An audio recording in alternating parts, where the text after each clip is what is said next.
Episode 3 of 1923. Season 2 is here to remind you how much terrible travel was a century ago, in case you ever have concerns about it today. While Spencer Brandon Sklenar, Jacob Harrison Ford, Zane Brian Garrity, and even Kent Jamie McShane and Renaud Sebastian Roche have their own problems, Alex Julia Schlafer and her experiences take up a significant portion of the episode, which is titled Wrap Thee for Terror. My proposed alternate title is Planes, Trains, and Automobiles. Of course, after watching this episode of 1923, we should all be grateful for more than just contemporary travel. The advancements in medicine are a welcome contrast to some of the tests and procedures performed in this episode. Greetings from New York.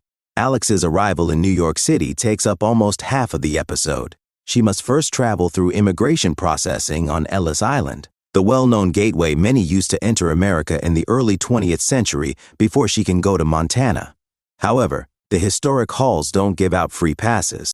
She is made to undergo a number of medical procedures that are often unsanitary, such as a doctor inspecting her intimate parts without gloves, and are actually rather humiliating.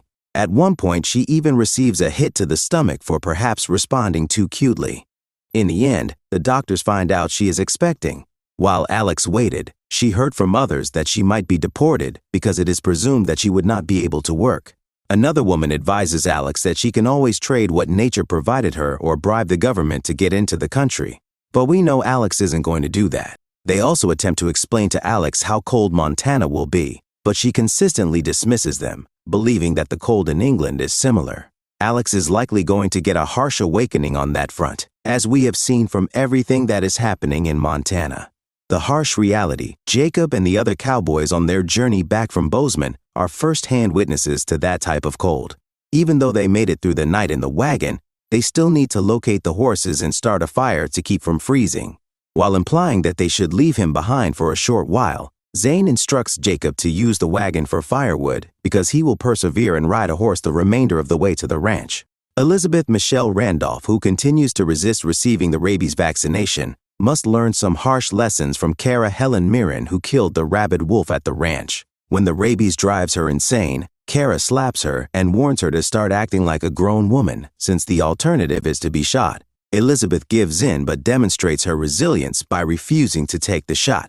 Fortunately, when Jacob and company arrive with Zane, the doctor is still at the ranch. According to the doctor, Zane has a subdural hematoma, which is a swelling in his brain that must be drained or it would kill him.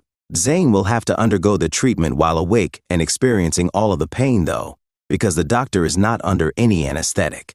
In the meantime, Jack Darren Mann experiences some mental distress when he discovers Elizabeth packing to return to Boston. She doesn't want this kind of life, and Jack must accompany her to Boston if he hopes to stay her husband.